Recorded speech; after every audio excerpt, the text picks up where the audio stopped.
Then a strange thing happens. Wilders must have liked my robust approach, as I get a phone call inviting me for a formal interview. Hello.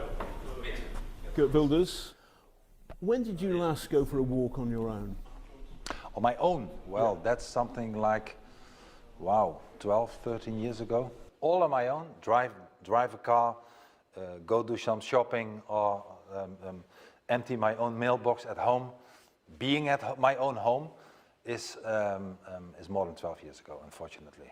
I'm on the death list from, well, Al-Qaeda, Taliban, many of that kind of organizations. What's the biggest cause by terror of the loss of Dutch lives in the last few years?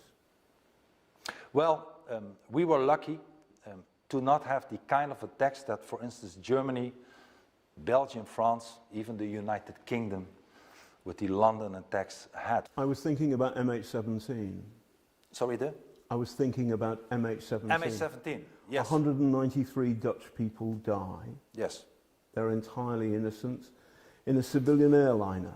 That's true. Shot down. Sure. And the prime suspect is Putin's Russia. Well, we have to see about that. I'm sure it has to be cleared, and I would not bet that Russia had nothing to do with that, but still, let's wait for the prosecutor who is working on it now to handle. But you could be right. I'm not ignoring that. The Russians Russians say it's the Ukrainians. Either way, 193 people die, they're Dutch, and it has got nothing whatsoever to do with Muslims. Very true. And we have to see and wait. No, because I don't know. Because there are other dangers in the world, aren't there? There's North Korea, there's Putin's Russia, and there are Islamist extremists, Islamist fascists. Fortunately, so aren't you a bit obsessed with just one element of the spectrum here, which is the Muslim spectrum, while ignoring perhaps Russian fascism? I tell you, the more that we import Islam, and I'm not talking about all the people. I'm not saying once again that all the people are extremist people, but the ideology and freedom are incompatible. So we are facing an existential problem here. If we allow to open our borders, if we allow to ignore the problems that we are facing today, let alone later in the century with the demographic situation in Africa, we will cease to exist. Our values, our identity will not be taken away by the European Union only, but by the Islamization of our society. And that does not work. And I want it to be stopped. Point. So Trump has pushed America first. Yes. You have Netherlands first, America first, Germany first, yes. Russia first. Don't we go back to 1939?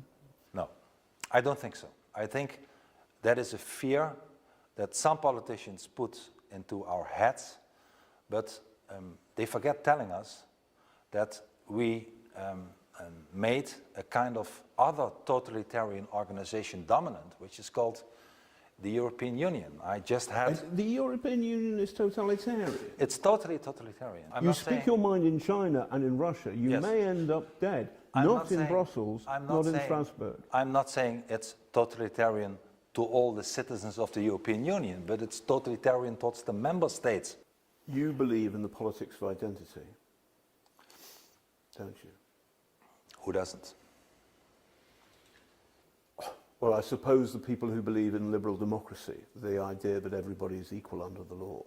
It's a different way of looking at the world. People are equal. Ideologies, values are not equal. Religions are not equal. And what I told you before, the cultural relativists, people who believe that all cultures are equal, are the proof of the biggest disease Europe faced in the last decades. Cultural relativists who say Islamic culture is the same as Christianity, allow them and don't demand from them to integrate and to assimilate. This is the worst thing that has happened to us. Many Dutch find his views not just repellent but dangerous. So will Geert Wilders take power on March 15th?